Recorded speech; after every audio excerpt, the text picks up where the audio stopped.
Salam cerdas finansial. Selamat sore sahabat cerdas di rumah. Jumpa lagi bersama saya Jong Talo dalam acara Kim Talk. Hanya di Hai Indo TV. Minggu lalu kita sudah membahas tentang bagaimana cerdas dalam bidang asuransi. Dan pada saat ini kita akan membahas tentang Millionaire Mindset Insurance Agent. Dan sudah tidak asing lagi narasumber kita pada hari ini, pakar kecerdasan finansial, Bapak Eng Kim Hong. Selamat sore Pak Kim. Selamat sore. Salam cerdas finansial. Pak Kim, minggu lalu kita membahas tentang setiap orang memiliki kesempatan menjadi agen asuransi. Nah, dalam perspektif atau paradigma atau pandangan seorang Kim Hong, bagaimana mindset itu dapat dibangun kepada seluruh orang yang memiliki niat untuk menjadi seorang agen? Jadi kalau minggu lalu kan kita membahas tentang cerdas memilih asuransi. Iya. Nah itu kan lebih tepatnya ke nasabah, bagaimana supaya nasabah tidak masuk dalam jebakan Batman-nya, ya kan, nasabah tahu bagaimana cerdas memilih asuransi. Nah minggu ini kita akan membahas tentang bagaimana mindset seorang agen asuransi yang sukses. Iya. Nah tentunya kalau agen asuransi itu adalah profesi yang sangat tidak gampang. Dari semua profesi sales asuransi itu adalah profesi yang sangat, menurut saya itu paling susah. Kenapa? Karena banyak ya, dengan pengalaman saya selama 20 tahun. Untuk menjadi seorang sales asuransi itu, pertama kita harus punya mindset yang sangat positif. Kenapa? Karena kan kita menawarkan produk kita, jasa kita kepada orang lain.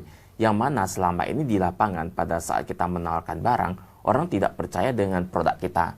Karena tidak ada barang yang ditawarin. Itu kan jasa. Asuransi itu kan berbentuk cuma sebuah kontrak. Betul. Yang mana kontrak itu kalau akan dibagikan kalau sesudah ada kesepakatan dua pihak antara perusahaan dengan nasabah. Nah, itu dia. Jadi peran seorang agen di sini ini kan sangat penting. Nah, agen yang ingin benar-benar sukses di sini harus punya mindset yang positif. Mindset seorang miliuner, baru dia bisa sukses di bisnis ini. Nah, bagaimana kita bicara tentang mindset yang positif, mindset seorang miliuner. Karena untuk menjadi seorang agen itu, seperti yang saya katakan tadi, ada pertentangan dalam dirinya. Bahwa saya selama ini ya, mungkin ya, saya menjual sesuatu ke klien, itu ada produknya, ada barangnya. Sementara seakan-akan kalau saya menjual asuransi itu, seakan-akan saya menipu orang. Karena tidak ada barang yang ditawarkan. Ini cuma dalam bentuk jasa. Jasa pun tidak ada barang yang ditunjukkan. Cuma terjadi kesepakatan pada saat ada kesepakatan adalah pembeli nasabah dengan perusahaan. Nah itu baru terjadi transaksi, baru ada sertifikatnya, baru ada polisnya. Nah, jadi untuk itu kalau ingin menjadi seorang agen asuransi yang sukses, benar-benar mindset kita itu harus mindset seorang miliuner. Itu menurut saya pengalaman 20 tahun. Karena di bidang asuransi pun ya kan prestasi tertinggi dan paling prestisius di situ ada yang namanya MDRT. MDRT itu adalah Million Dollar Round Table. Artinya adalah orang-orang yang punya penghasilan miliaran. Nah, itu julukan untuk orang-orang ya seorang agen asuransi yang benar-benar sangat sukses di industri ini. Itu akan berkumpul setiap tahun di Amerika. Jadi agen-agen asuransi yang benar-benar sangat qualified, sangat berkualitas, qualifier, udah itu sangat berprestasi di bisnis ini, di industri ini, ya mereka-mereka yang mencapai level MDRT setiap tahun akan diundang untuk datang ke Amerika. Itu agen asuransi dari seluruh dunia. Jadi semacam award bagi. Yes. Jadi kalau di industri film atau di industri lagu itu semacam award seperti Oscar, AMA gitu, Panasonic gitu loh. Jadi ini, nah untuk mencapai prestasi tertinggi itu, nah dibutuhkan mindset yang benar-benar sangat tepat, sangat terlatih. Mindset yang benar-benar harus dibentuk dengan sangat baik. Mindset seorang miliuner. Nah, mindset miliuner itu kan katakan begini ya. Seorang miliuner itu kan mereka selalu berpikir untuk menang. Saya katakan bukan miliuner, saya akan katakan dalam konteks narasi saya seperti ibaratnya seperti seorang yang sukses dengan gagal, orang yang kaya dengan orang yang miskin. Ya kan? Nah, contoh kalau orang kaya itu kan selalu berpikir positif. Betul. Orang miskin kan selalu berpikir negatif. Nah, orang kaya bermain dengan uang untuk menjadi kaya. Orang miskin bermain dengan uang untuk tidak kalah. Jadi di situ saja terbentuk persepsi yang berbeda. Nah, orang kaya berpikir ya kan tentang win-win solution. Ya kan? Kalau orang miskin tidak berpikir tentang win-win solution, win or lose solution. Jadi ini yang akan kita aplikasikan ke nasabah. Bagaimana kita bisa membantu nasabah. Dengan kita membantu nasabah, otomatis kita bisa menciptakan million income kita. Iya. Gitu. Jadi yang dimaksud dengan million ini, apakah million dalam hal angka atau pendapatan, atau million dalam hal mindset yang ingin memperkaya diri dengan hal-hal yang positif? Ya, tentunya kalau kita bicara tentang million income itu harus dibentuk dengan million mindset dulu dong. Yeah. Baru bisa terbentuk million income-nya kan. Nah, kalau million mindset itu kan orang-orang yang punya pemikiran-pemikiran seorang milioner. Seperti yang tadi yang saya katakan, bahwa saya pemikiran seorang milioner itu orang kaya, seorang milioner selalu bermain dengan uang untuk menang. Sementara orang yang gagal selalu bermain dengan uang untuk tidak menang, untuk tidak kalah gitu loh. Betul. Udah itu kan orang kaya selalu berkomitmen untuk kaya. Betul. Sementara orang miskin mereka berpikir ingin kaya. Kan beda. Nah, orang kaya berkomitmen untuk kaya. Orang miskin ingin menjadi kaya. Membangun komitmen seperti itu. Nah, itu tidak gampang. Sama. Jadi kalau di industri asuransi, kalau kita ingin sukses, ingin punya income miliaran, ingin menjadi milioner, ya kita harus membentuk mindset kita. Mindset seorang milioner. Nah, mindset seorang milioner ya bagaimana kita membantu nasabah seperti yang tadi untuk yang sama-sama win. Banyak orang datang ke nasabah, mereka menjual asuransi dalam pikiran dia, dalam benak dia itu yang terpikir oleh dia itu adalah komisi. Jadi mereka datang ke nasabah itu dalam mindset dia adalah seorang komisi. Ya kan? Tapi agen asuransi yang sukses datang ke nasabah dalam bentuk misi. Bukan komisi. Jadi mereka datang ke nasabah itu mereka punya misi untuk membantu nasabah dulu. Betul. Nah, sementara agen asuransi yang gagal, mereka datang ke nasabah, mereka sudah punya persepsi, mereka sudah punya pola pikir bagaimana saya bisa menciptakan income saya dulu, komisi. Jadi komisi yang saya dapat dulu, bukan misi membantu nasabah dulu. Salah satu teknik yang harus dimiliki seorang agen asuransi berdasarkan apa yang sudah Bapak narasikan minggu lalu adalah kemampuan berkomunikasi. Kemampuan berkomunikasi. Nah, berkaitan dengan hal itu, saya sebagai calon nasabah, terkadang juga sudah seperti defense sebelum ditawarkan oleh agen asuransi. Misalnya yang gini, ini saya tiap bulan membayar asuransi, tapi saya kok belum panen. Nah, teknik komunikasi apa yang bisa disampaikan kepada calon nasabah? Jadi komunikasi itu sangat penting ya. Banyak orang begitu datang ke nasabah, ya kan, oke, Bapak, Ibu setiap bulan harus membayar premi sekian. Narasi yang terbentuk di situ adalah membayar. Nah, membayar. Sementara otak manusia selalu mencari yang namanya otak manusia selalu mencari nikmat menghindari sengsara. Betul ya? Otak manusia selalu mencari nikmat menghindari sengsara. Jadi kalau yang namanya membayar itu langsung dikonotasikan dengan sesuatu yang sepertinya saya berhutang. Argumen yang terbentuk atau persepsi yang terbentuk itu sepertinya saya berhutang. Saya berhutang kepada perusahaan asuransi bahwa setiap bulan saya mesti membayar. Betul. Tapi kalau kita datang dengan nasabah, kita katakan bahwa saya Bapak Ibu di sini menabung. Ya kan? Beda ya, membayar dengan menabung. Membayar premi dengan menabung preminya. Kalau menabung itu kan berarti seakan-akan kita punya sesuatu yang bisa kita dapatkan. Ada value yang bisa kita hasilkan dari situ. Kalau membayar itu kan sepertinya saya punya beban. Contohnya saya bayar KPR setiap bulan. Saya merasa, wah setiap bulan saya mesti membayar. Apakah saya sanggup? Nah, contohnya kalau saya beli rumah, saya ambil KPR selama 10 tahun. Saya udah jalan 2 tahun. Baru saat jalan 2 tahun, ya kan, apalagi bisnis ada macet begini, agak sendak-sendak begini, saya mulai khawatir dengan KPR saya bulan depan. Belum lagi saya mulai berpikir sebulan ke depan. Belum lagi saya mulai berpikir setahun ke depan. Belum lagi saya mulai berpikir, wah ini masih ada sisa KPR 8 tahun ke depan. Jadi otomatis, apa yang kita masukkan dalam pikiran kita, itu otomatis akan menghantui kita sendiri. Jadi saya selalu datang ke tempat nasabah, saya tidak mengatakan bahwasanya Bapak Ibu cukup membayar sekian tahun. Tapi kalau Bapak Ibu menabung sekian tahun, apalagi kalau kita katakan ya ini ada pemilihan kosakata ya. Iya. Contohnya, Bapak Ibu kalau menabung di asuransi, yang dapat manfaatnya siapa? Bapak Ibu sendiri. Bapak Ibu sendiri. Tapi kalau kita datang begini, nah coba Bapak Ibu pikirkan, otomatis mereka akan berpikir dong, mereka akan diskusi. Tapi kalau kita datang ke nasabah, kita datang, Bapak Ibu, kalau hari ini Bapak Ibu menabung, ya kan, manfaat untuk anak, masa depan anak itu terjamin. Iya. Betul? Nah, orang tua selalu berpikir untuk diri dia sendiri yang terbaik atau untuk anak-anaknya yang terbaik. Anak pasti jadikan sebagai Nah, raja. itu dia. Jadi kalau kita belajar dari kasus-kasus penjualan, ya kan, belajar dari kasus-kasus penjualan. Nah, ini unik ya, penjualan itu unik sekali. Bagaimana kita bisa membentuk satu komunikasi yang otomatis bisa membentuk pola pikir klien kita, membentuk pola pikir nasabah kita. Contohnya pada saat kita datang ke McD, Iya. ya kan, kita pengen beli burger, Iya. kita pengen beli ayam gorengnya, ya kan. Nah, di situ di McD, saya sekarang nggak tahu ya kan, apakah masih ada atau enggak. Di McD itu dulu sering ada ditawarkan mainan. Iya. Betul ya, Ada mainan bonus, atau robot-robot atau apalah.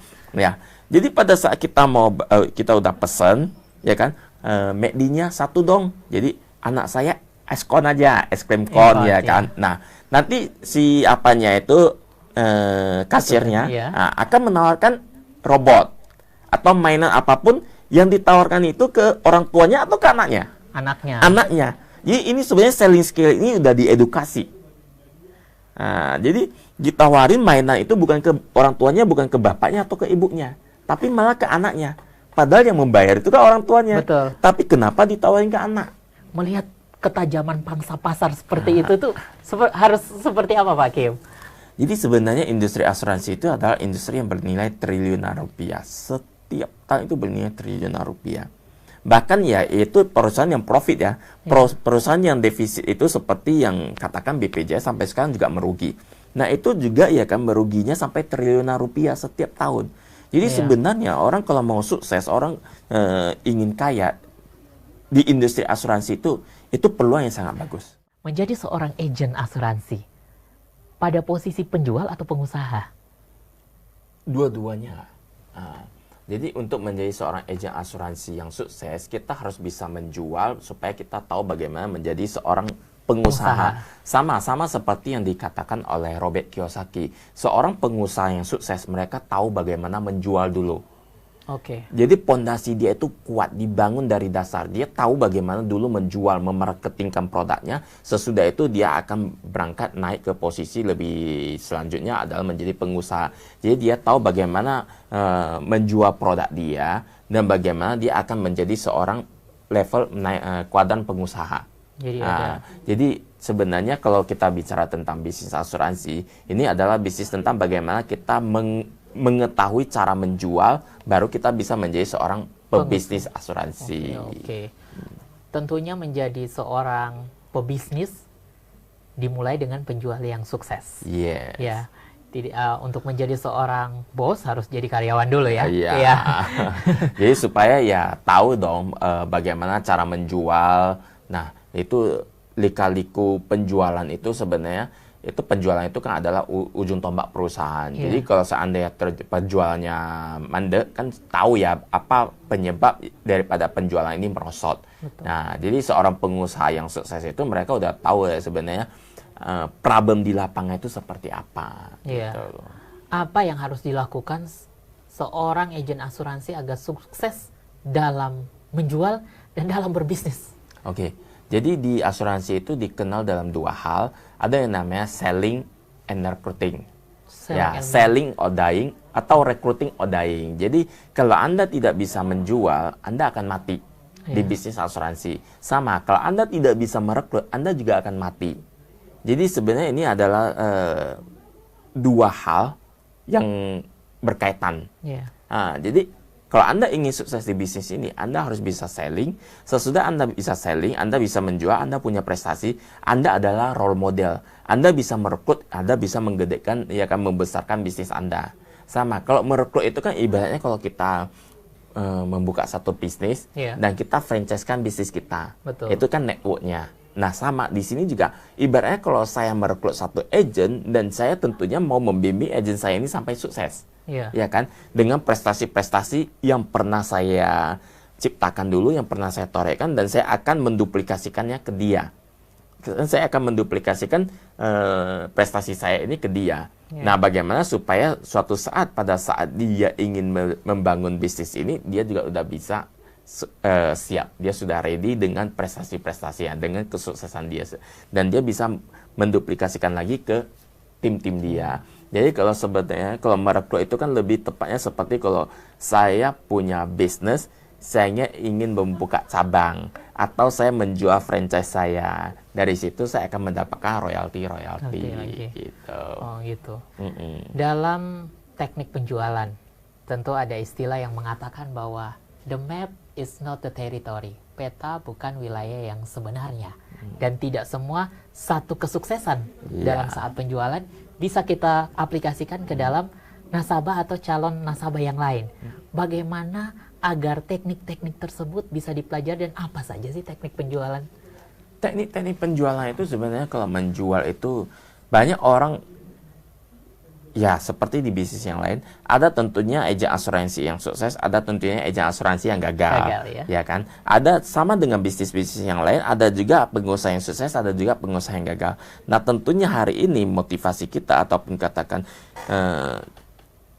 diskusi kita, tentunya kita akan membahas tentang agen asuransi yang sukses, bukan agen asuransi yang gagal. Karena kalau kita bertanya kenapa agen asuransi itu gagal, jawabannya selalu 3, ya kan?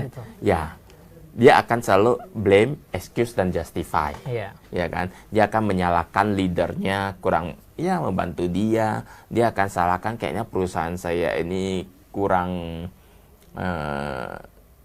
berkelas, ya kan, perusahaan saya ini skalanya kurang internasional, bukan skala internasional, itu blame, ya kan.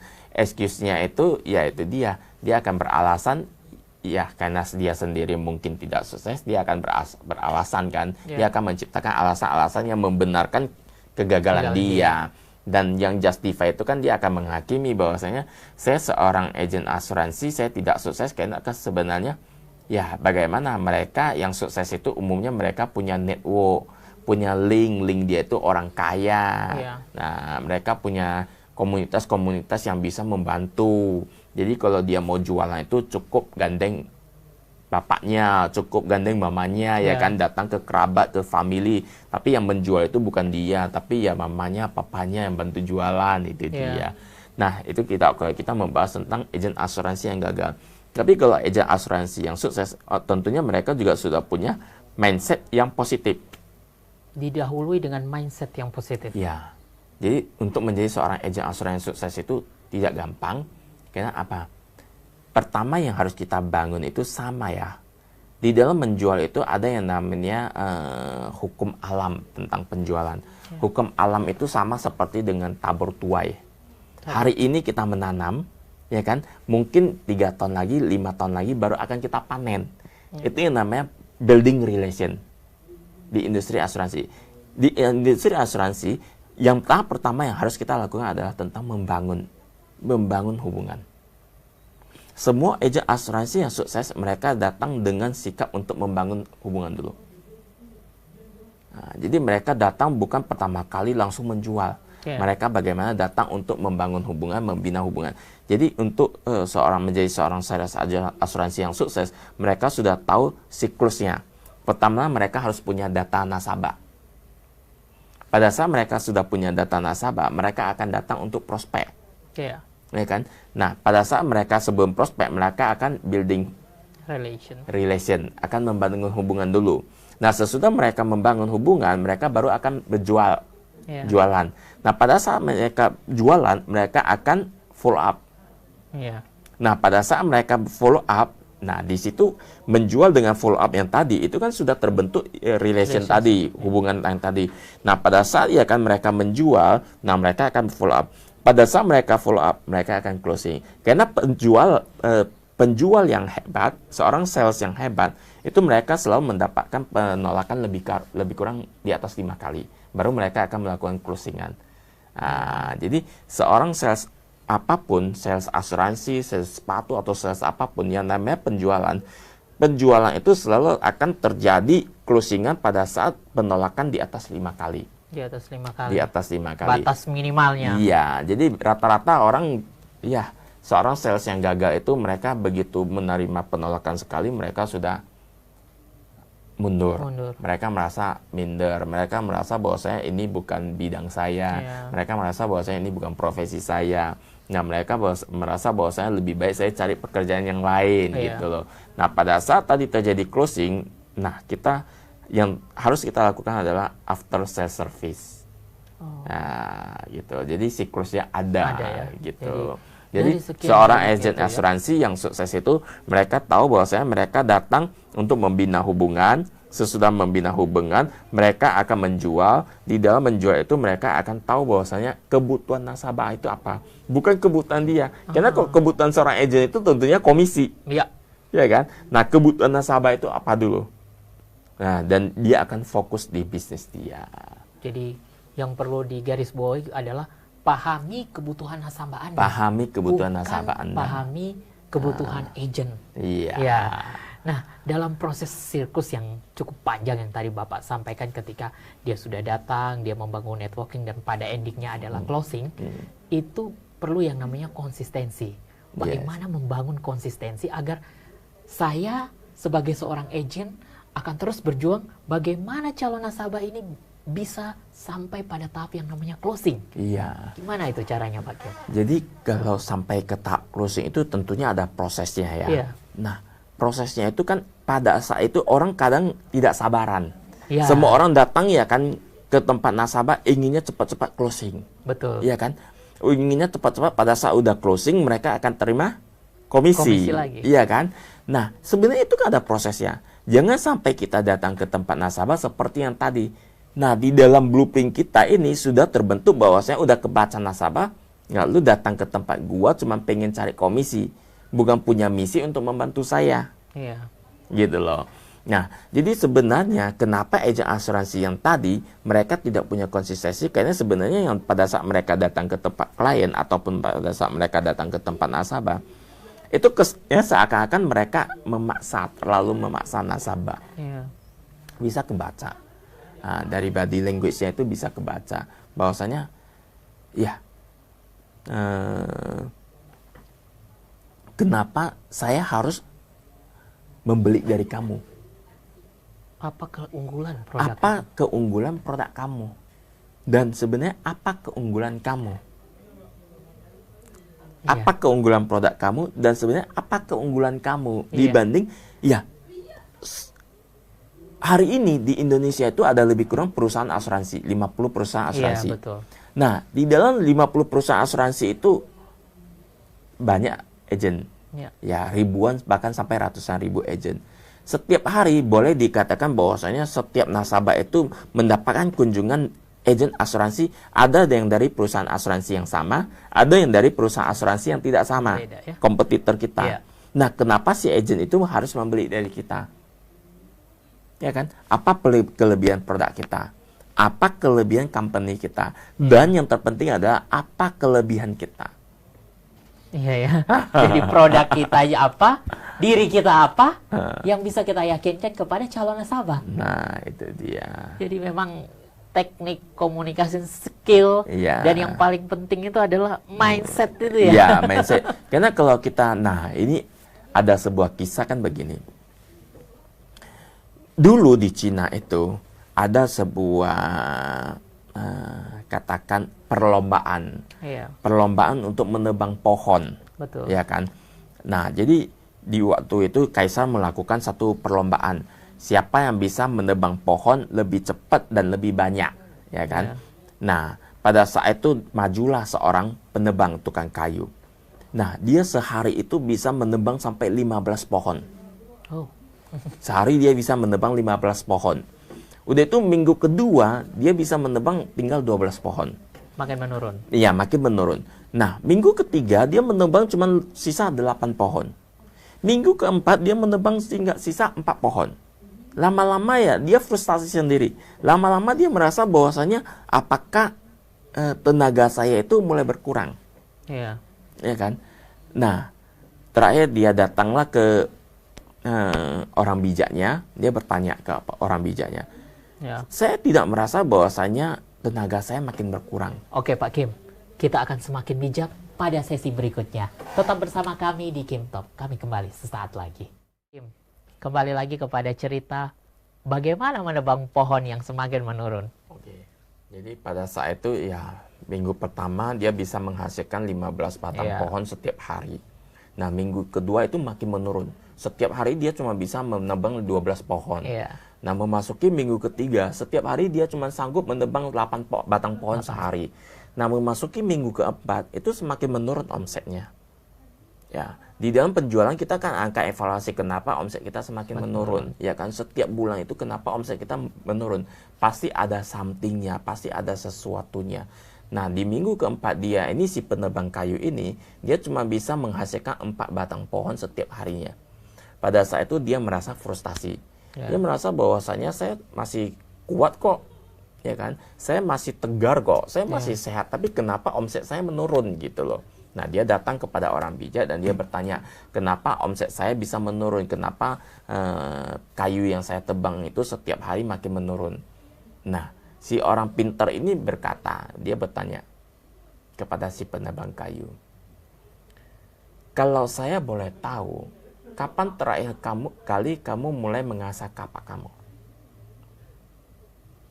Kapan terakhir kali kamu mengasah kapak kamu? Jadi banyak sekali orang sales yang datang ke lapangan tanpa punya product knowledge yang kuat. Iya. Mereka tidak menguasai product knowledge yang benar-benar mereka kuasai. Iya. Nah, jadi otomatis product knowledge itu akan mempengaruhi ke selling skill dia. Selling skill itu otomatis akan berpengaruh ke closingan omset dia. Omset itu otomatis akan berpengaruh ke dilema dia. Iya. Nah, ada satu sepertinya frustasi gitu loh.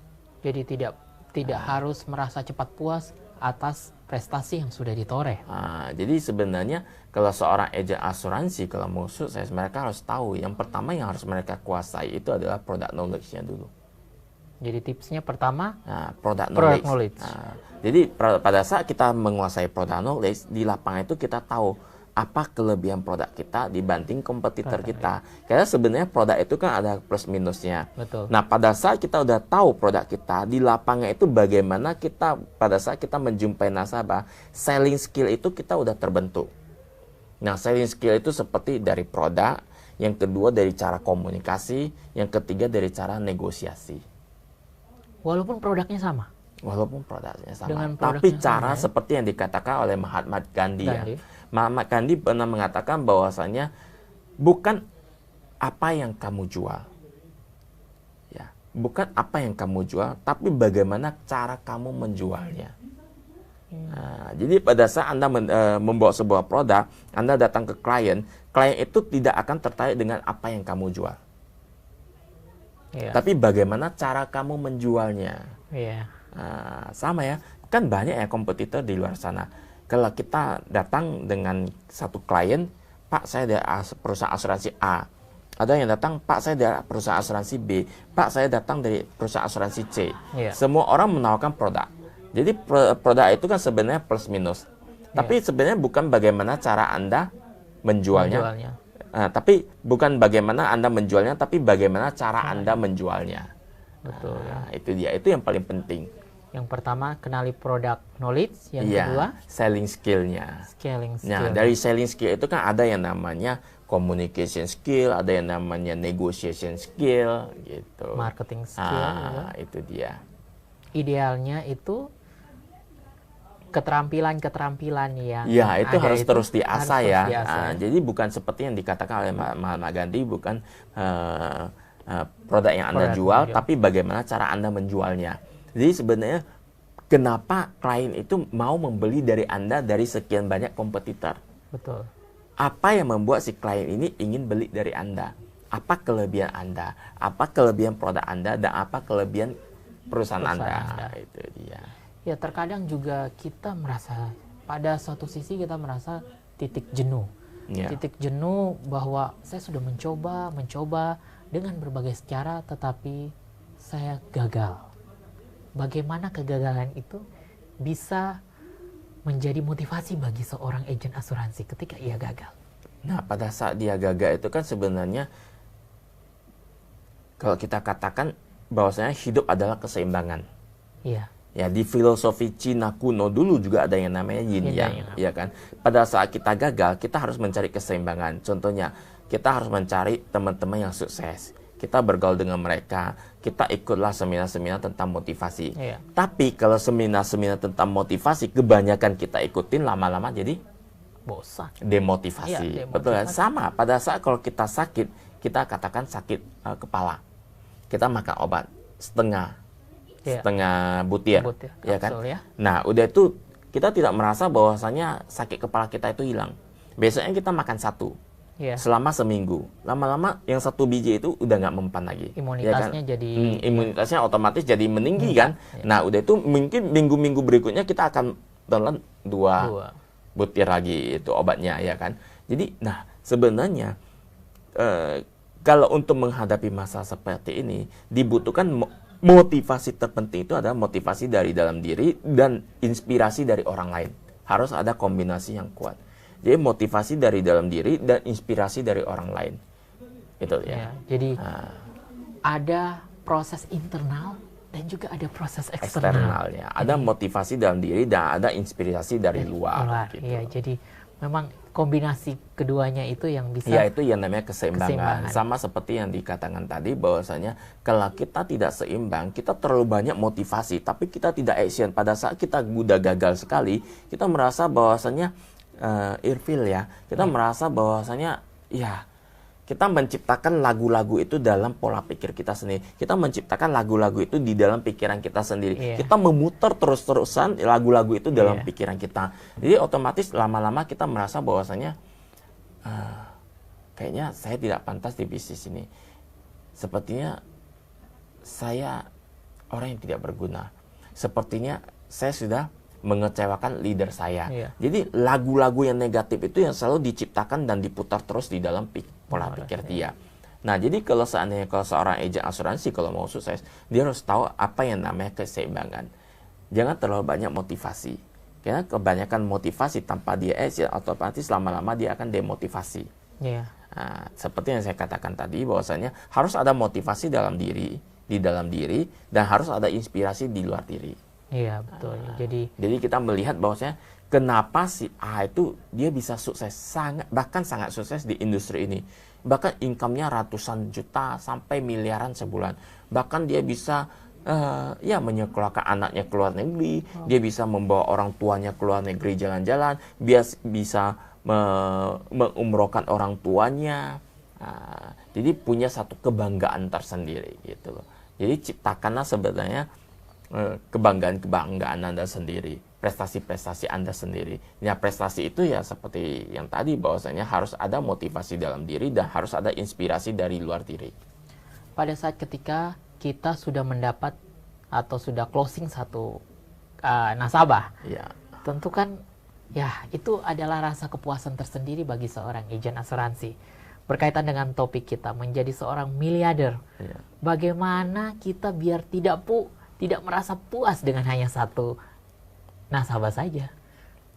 Nah, jadi begini, kalau kita bicara dalam konteks miliarder, itu tentunya mindset seorang miliarder itu adalah selalu stay foolish, stay hungry. Stay foolish, stay hungry. Ya, jadi pola pikir seorang miliarder adalah selalu stay foolish, stay hungry.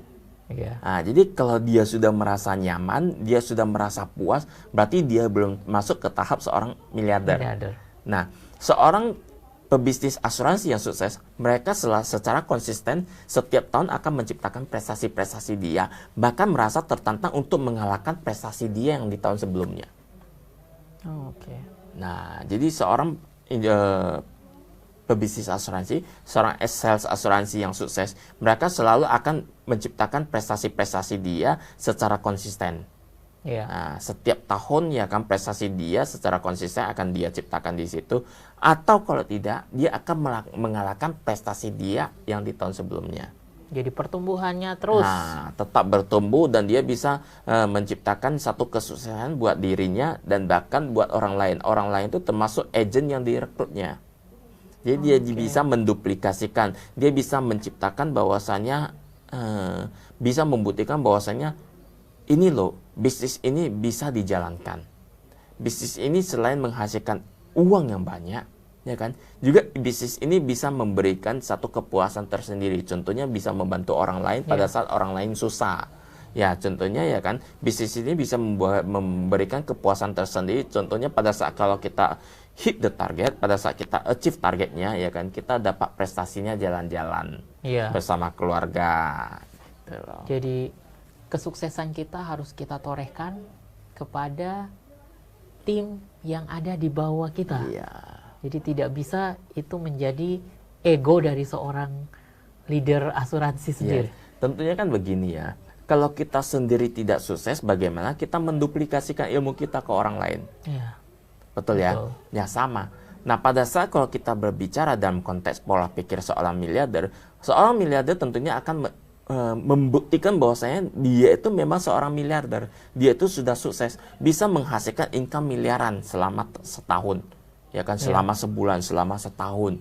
Nah, tentunya kalau dengan begini, nah label dari miliarder itu yang sudah disematkan pada dirinya, nah itu kan tentunya akan menjadi satu kebanggaan dan akan menjadi satu kita katakan bahwasanya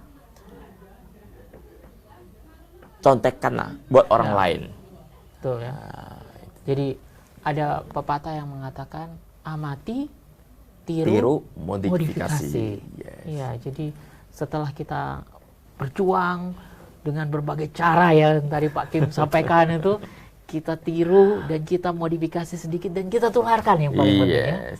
Jadi itu, menularkan itu bukan merasa takut ilmunya hilang. Enggak, jadi sebenarnya seperti ini lagi ya, ada satu pepatah Cina mengatakan kalau Anda ingin mengetahui kondisi di jalan di depan, bertanyalah pada yang sudah kembali.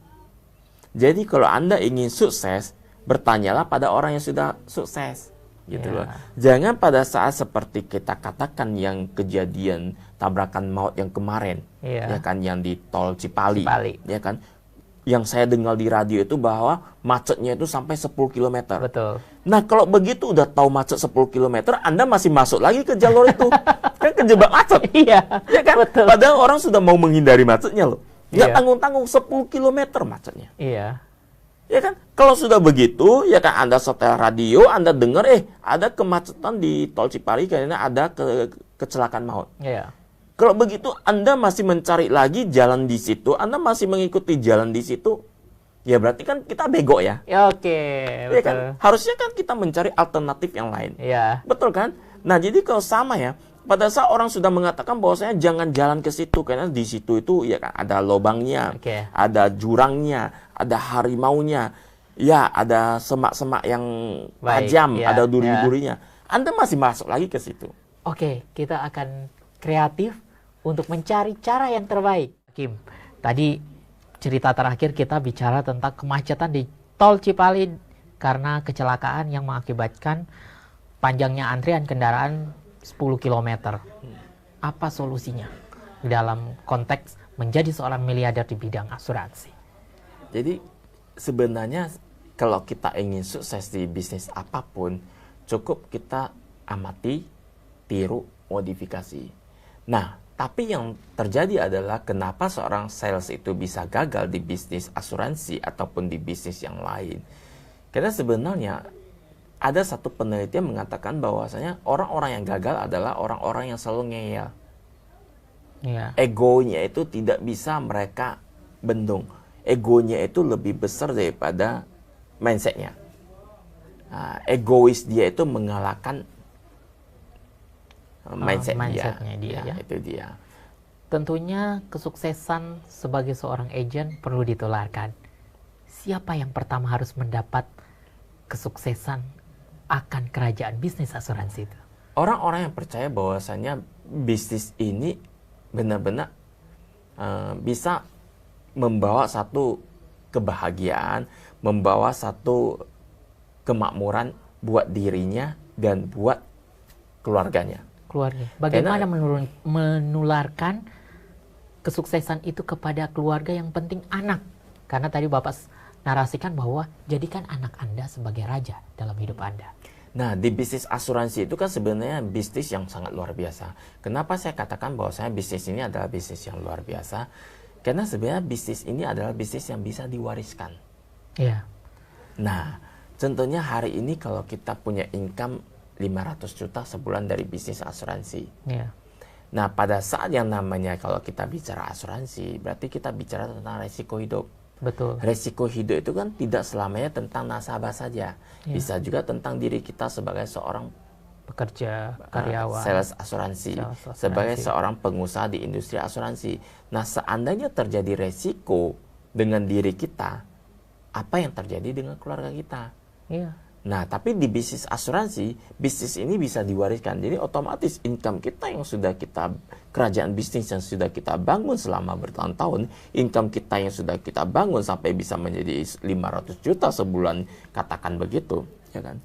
Itu bisa diwariskan. Jadi keluarga kita, orang-orang yang kita cintai, anak istri kita, tinggal menerima penghasilan dari kerajaan bisnis yang sudah kita bangun. Jadi mereka tinggal menerima income 500 juta setiap bulan. Oke, sebagai seorang bapak yang sudah berpengalaman 20 tahun, tentunya ingin menularkan kepada anaknya, pastinya ya. Teknik atau pada usia berapa Bapak memperkenalkan bisnis asuransi melalui mindset sebagai seorang agent itu kepada anak Bapak gitu? Pada saat anak saya sudah mulai bertanya-tanya, Bapak kerjaannya apa? Bapak jualannya apa? Apa yang Bapak hasilkan dari situ? Anak saya yang pertama itu pada saat dia usia 11 tahun, dia mulai bertanya ke saya, sebenarnya asuransi itu apa? Ya. Dan saya mulai menjelaskan dalam bahasa seorang anak-anak, bahasa yang gampang dicerna. Jadi pada saat itu kan dia sudah mulai bertanya, sebenarnya asuransi itu apa? Kan dia juga pengen tahu. Sebenarnya kalau kita katakan bahwasanya saya seorang arsitek, kan dia paham, ya kan. Kalau saya seorang developer, dia paham. Kalau saya seorang kontraktor, dia paham. Saya seorang dokter, dia paham.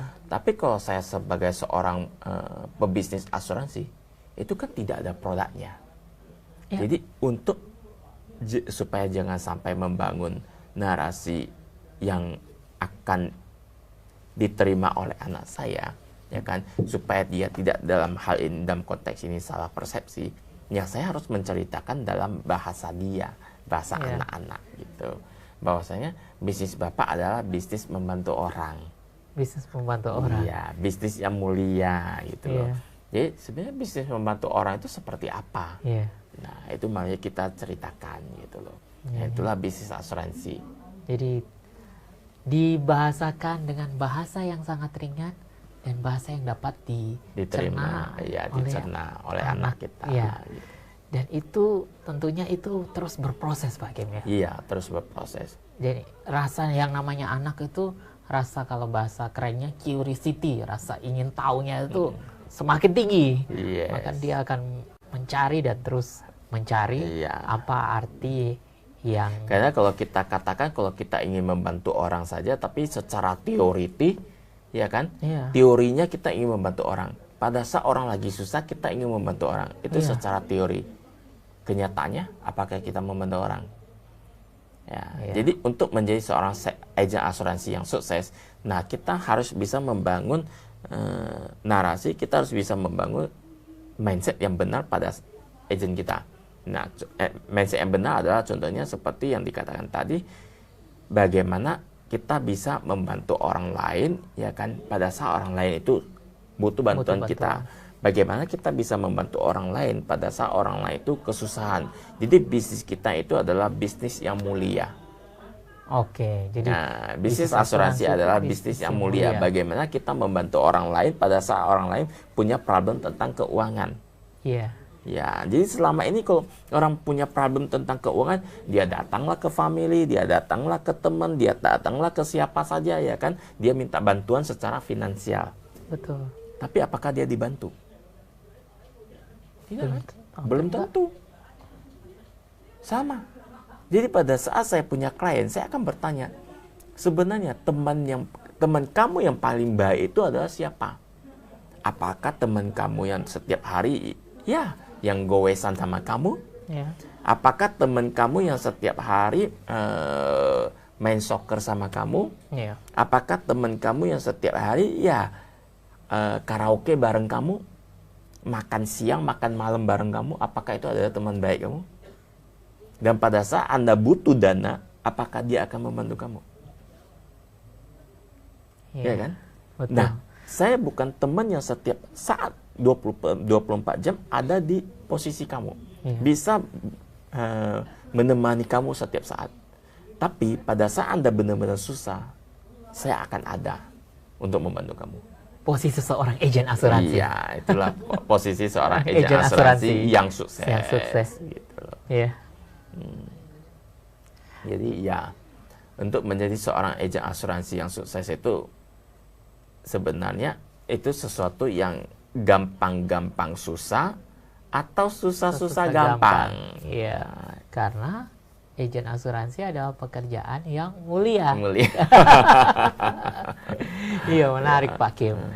Proses ketika kita sukses dalam bisnis asuransi, tentunya itu kita menginginkan akan proses penyampaian duplikasinya itu tetap stabil. Ya. Bagaimana agar anak cucu kita yang sudah mendapat warisan akan kesuksesan kita ini bisa menduplikasikan itu. Proses transformasi itu harus seperti apa Pak Kim? Ya, itu dia. Proses transformasi learning by doing. Learning by doing. Iya. Kan seperti ada yang katakan learning by doing, ada yang katakan seeing is believing. Iya. Nah, kalau kita belajar sambil kita praktekkan itu dunia lebih cepat. Iya. Nah, kalau kita sudah sukses kan orang akan melihat dan orang akan percaya. Iya. Nah, jadi ada yang namanya learning by doing. Supaya kita bisa sukses, kita harus praktekkan. Ya kan? Iya. Nah, pada saat kalau kita sudah sukses, orang akan melihat bahwasanya kesuksesan kita itu benar-benar real, nyata. Nah, jadi orang baru bisa percaya dengan kita, dengan bisnis ini. Betul. Gitu. Ya. Pak Kim, setelah kita sukses dalam bidang asuransi, sudah kita tularkan kepada generasi selanjutnya, bagaimana memproteksi aset kita? Nah, kembali dengan cara memproteksi aset kita itu tentunya dengan asuransi dong. Iya. Jadi jangan sampai sudah sukses dalam asuransi tidak ikut asuransi pula. Iya, itu dia. Jadi sebenarnya kan sesuatu yang menurut saya mungkin tidak lucu ya kalau kita sendiri bisa menawarkan asuransi tapi kita sendiri tidak punya asuransi. Iya. Itu dia. Jadi menjaga aset itu memang bukan jadi tidak ada sesuatu hal yang lain ya selain asuransi. Karena sebenarnya untuk memproteksi aset kita itu satu-satunya cara adalah dengan berasuransi. Ya, betul. Tidak ada cara yang lain. Betul. Nah, untuk memproteksi kekayaan kita, satu-satunya cara adalah dengan berasuransi. Ya.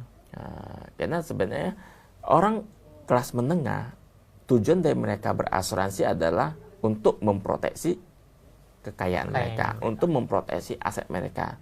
Tapi kalau golongan kaya, kelas kaya, tujuan dari mereka berasuransi adalah meneruskan kekayaan mereka, bukan memproteksi lagi. Udah beda mindsetnya. Jadi golongan menengah, kelas menengah, tujuan dari mereka berasuransi adalah untuk memproteksi aset mereka. Yeah. Tapi kalau golongan kaya, golongan atas, tujuan dari mereka berasuransi adalah untuk mewariskan, untuk meneruskan kekayaan mereka. Iya. Gitu ya. Jadi memang bukan cuma hanya kita bernarasi saja, tapi kita sudah memiliki impian untuk bagaimana agar ini dapat menjadi suatu kekayaan atau kesuksesan kita. Iya. Gitu ya. Oke, Pak Kim. Memang menarik kalau kita bicara soal asuransi ini, mindset itu perlu kita bangun, apalagi di Indonesia sendiri kesadaran itu semakin belum ada. Nah, itu dia. Kalau di Indonesia sendiri kan sebenarnya kesadaran orang berasuransi itu masih di bawah 20%. Iya. Ya, jadi tentunya sebenarnya peluang di bisnis ini masih sangat terbuka lebar. Nah, tinggal bagaimana apakah kita sendiri ingin sukses tidak di bisnis yang satu ini. apakah kita sendiri ingin menjadi seorang miliarder di bisnis ini. Oke, jadi peluangnya semakin besar karena belum sampai 30% penduduk Indonesia yang sudah melek terhadap asuransi. Iya. Karena kalau kita bicara bisnis, kan ya, apakah kalau kita bicara bisnis itu kita bicara tentang modal? Ya. Apakah kita bicara tentang market? Ya. Apakah kita bicara tentang lokasi? Betul. Apakah kita bicara tentang skill? Ya. Mana yang prioritas? Iya, betul. Ya kan? Bisnis apapun selalu bicara yang pertama itu adalah tentang marketnya. Oke. Kalau nggak ada market, gimana jualan? Oke. Narasi atas ilmu yang sudah diberikan kepada sahabat cerdas, dan tetap saksikan kami di Kim Talk hanya di Hai Indo TV. Asuransi adalah pekerjaan yang sangat mulia. Ingin bekerja dan ingin memberikan kemuliaan bagi sesama, mari mulailah menjadi asuransi. Menjadi agen asuransi yang bermanfaat bagi sesama. Saya Jong Talo beserta seluruh kerabat yang bertugas pada hari ini pamit undur diri. Salam cerdas finansial. Terima kasih.